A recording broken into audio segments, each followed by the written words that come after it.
My name's Corey Sarago. I manage our manufacturing, engineering, and automation team here at Lund Boats.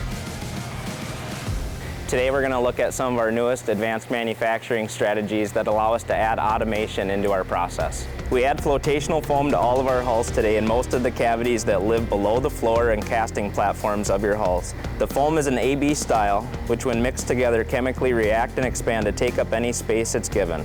In current state, operators not only have to visually know where to pour, but how much to pour as well.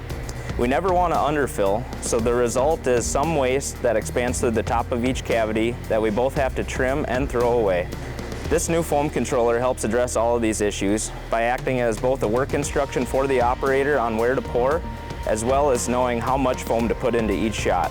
The device monitors the foam spraying environment, and if that environment's acceptable, allows foam to be sprayed for each shot up until a total limit is achieved.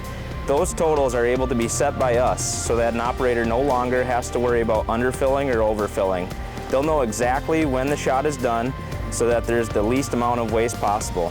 The system also saves all of the foaming data, so we'll now have a snapshot of the temps and humidity of when the boat was sprayed, as well as how much foam went into each cavity. As you can see at Lund Boats, our focus on continuously improving our manufacturing processes ultimately results in a better customer experience on the water.